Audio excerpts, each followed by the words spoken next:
Hello students, welcome to EPG Pathshala.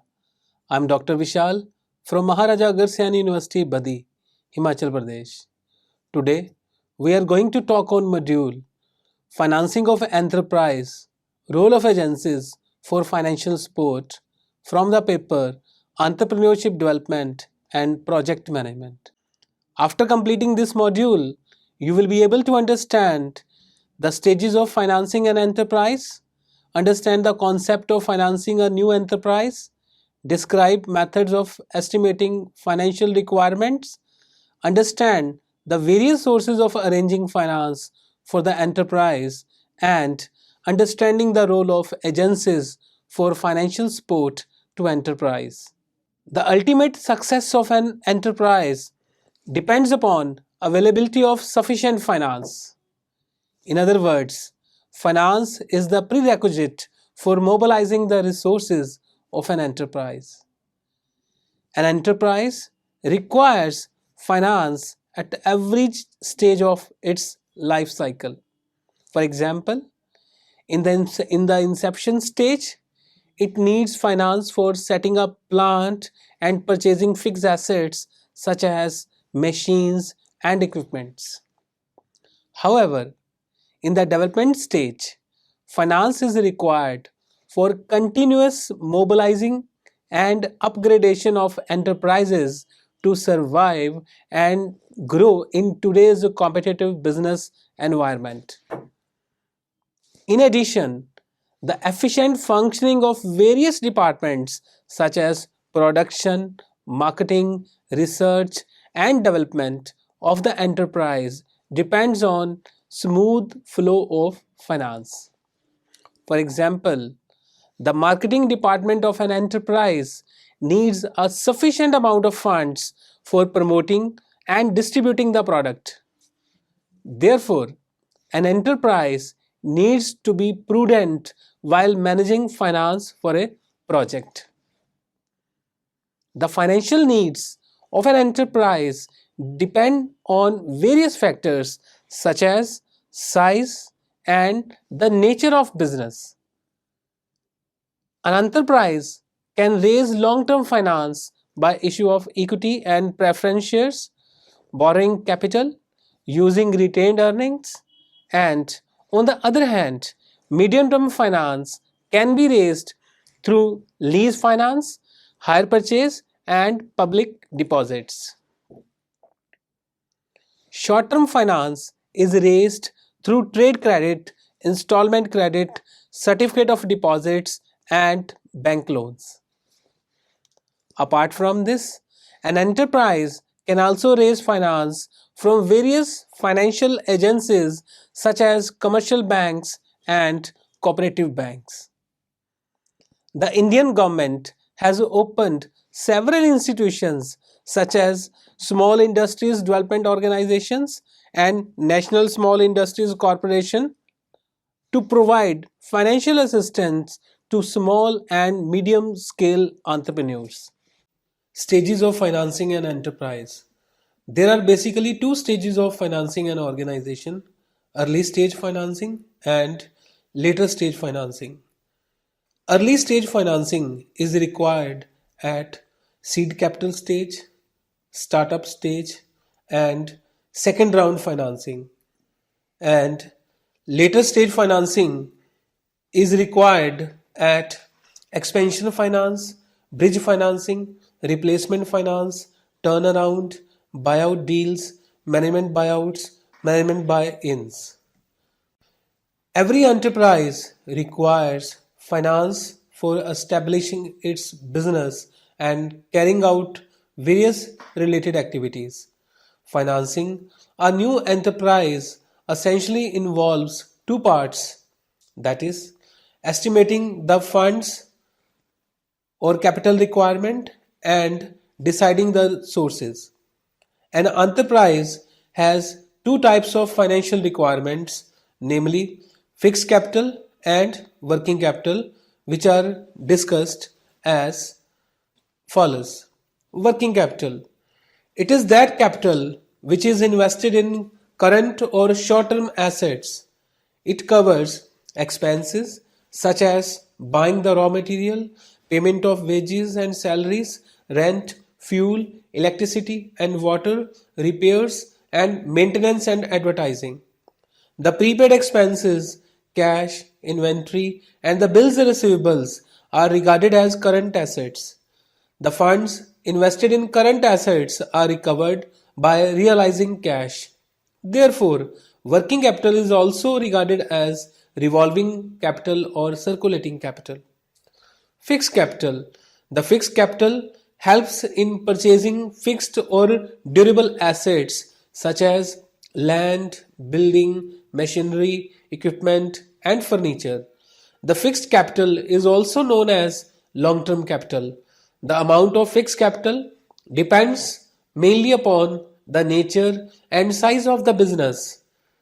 The manufacturing industries requires huge amount of investment, whereas the trading concerns required comparatively lesser investments.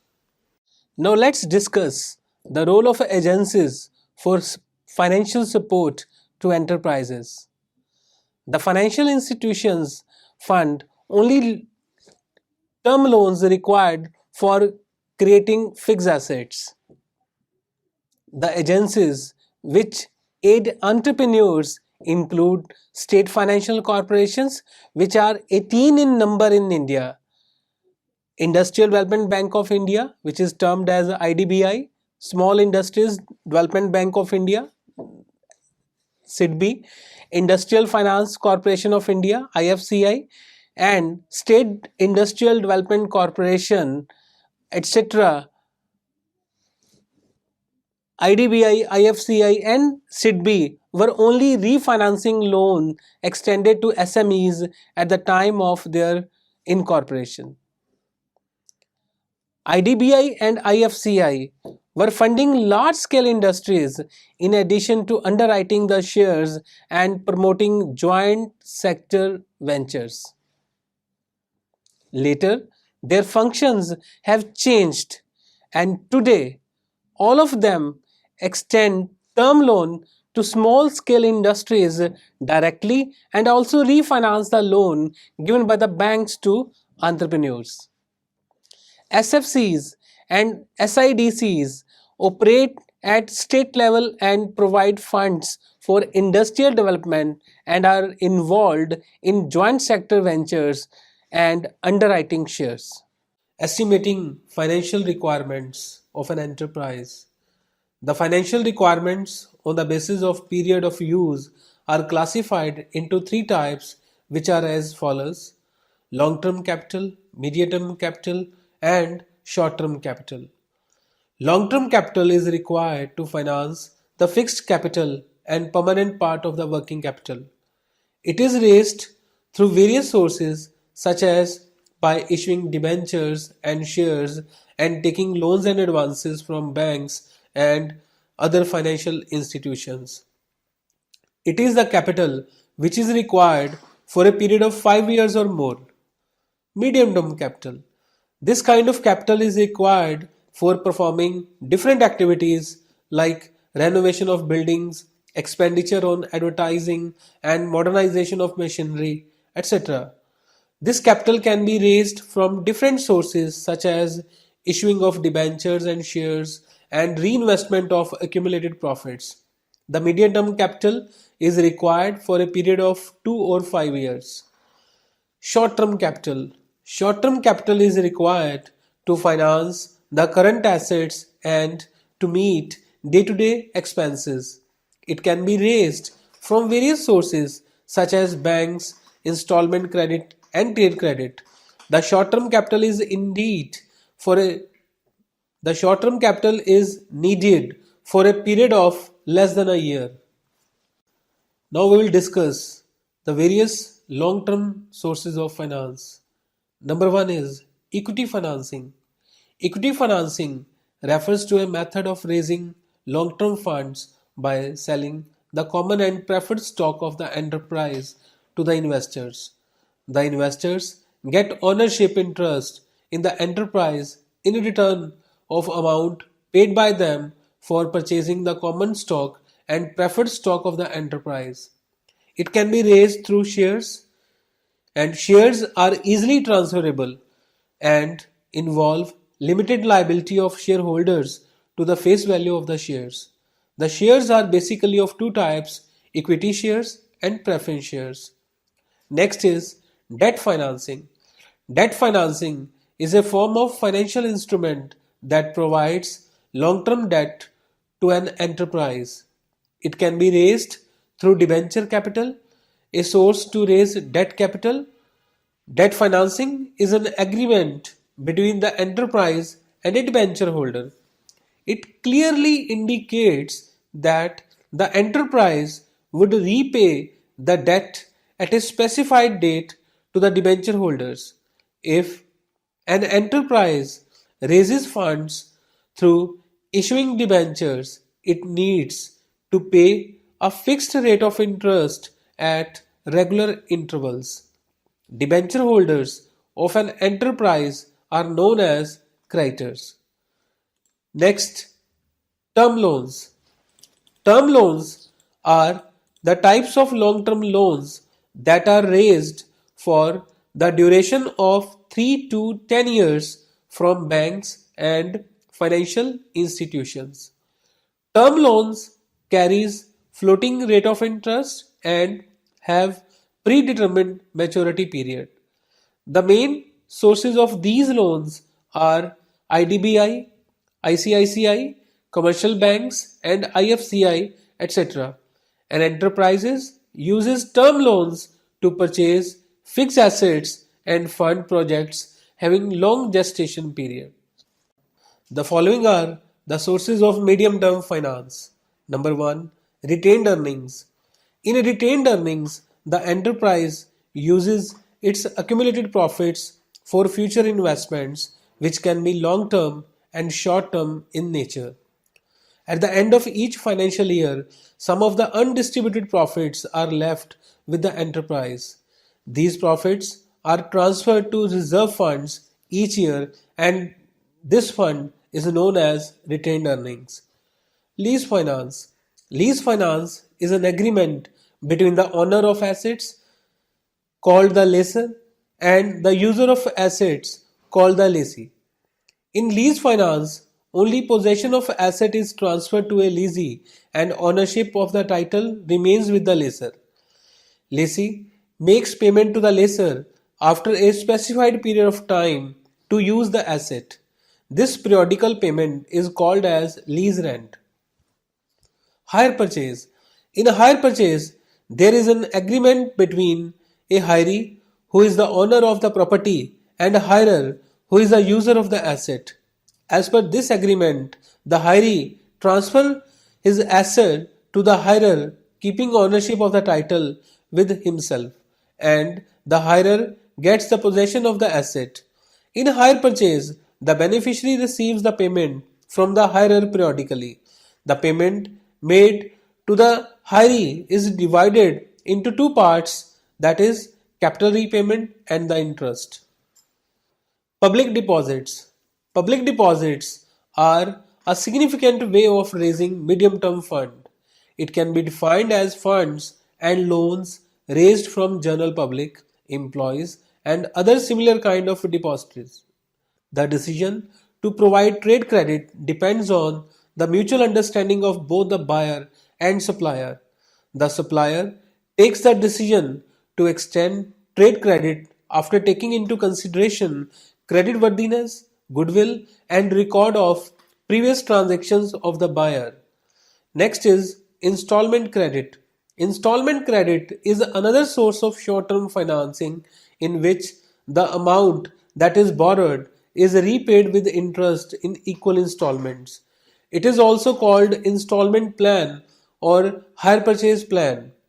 It helps an enterprise in purchasing the new plant and machinery in the absence of funds for a time period. Third, cash credit. Cash credit is defined as an agreement between the bank and the customers to withdraw cash exceeding their account limit. Cash credit is one of the most important instruments of short-term financing. The time limit granted is generally 1 year, which can be further extended by the bank in case of special request by the customers. Next is commercial papers. It is an instrument used by the enterprise with high credit rating to raise money from the market. It is an unsecured promissory note which the enterprise offers to the investors either directly or indirectly through the dealer. Commercial papers are generally sold by large enterprises which have strong goodwill in the market. Bank loan. Bank loan is the amount of money granted by the bank at a specified rate of interest for a fixed period of time. It requires minimum document and legal formalities to pass a loan. Various banks are required to follow certain guidelines to extend bank loans to the customers. For this purpose, the bank requires the copy of income proofs and identity of the client and a guarantor to sanction bank loan. Next, certificate of deposit. This deposit is a type of promissory note which is issued by the bank to the clients for depositing funds in the concerned bank for a fixed time period. The maturity of certificates of deposit is designed in accordance with the necessity of investors. The maturity period of certificates of deposit can range from 3 months to 1 year. Next is Bill of Exchange. A bill of exchange is a document in which an individual demands the receiver to give payment for services and goods received to a third party at a future date. The individual who writes the bill is known as drawer and the individual who receives the bill is known as drawee. The individual who pays the bill is known as payee. Customer advances. It may be defined as a part of payment which is given in advance to the enterprise by the customer for the procurement of goods and services in the future. It is also called as cash before delivery. The enterprise is free to decide whether to refund the money if the order is cancelled by the customers and it does not require paying interest on customer advances. Next is factoring. Factoring comprises complementary financial services which is provided to the borrower. The borrower has the freedom to select the set of services provided by the factoring enterprise. The factoring ensures that the services will be given to the clients at a faster pace and with good quality. Bank overdraft. It is a temporary arrangement between the bank that allows the organization to overdraw from its current deposit account with the concerned bank up to a specified limit. This facility is granted against securities such as promissory notes, goods in stock, or marketable securities. The interest rate which is charged on cash credit and bank overdraft is very high as compared with the rate of interest on bank deposits. We will discuss various schemes offered by Small Industries Development Organization and National Small Industries Corporation Limited. Small Industries Development Organization offered to entrepreneurs credit-linked capital subsidy scheme for technology upgradation, integrated infrastructure development scheme, credit guarantee scheme, small scale industries MDA scheme, ISO 9000, ISO 14001 certification reimbursement scheme, microfinance program, help to entrepreneurship development institutes.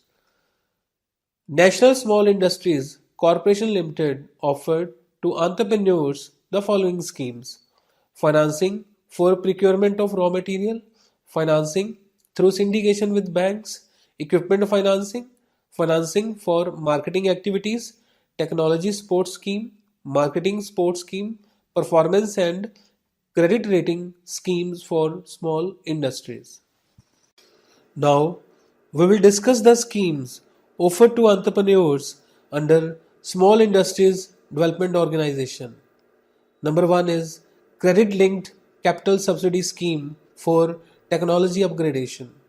It gives capital subsidy at the rate of 15% up to rupees 1 crore for the technology upgradation for small and medium term organizations in the specified products and subsectors. Integrated Infrastructure Development Scheme. The scheme provides help up to 80% or rupees 4 crore for the state governments, NGOs and industry associations.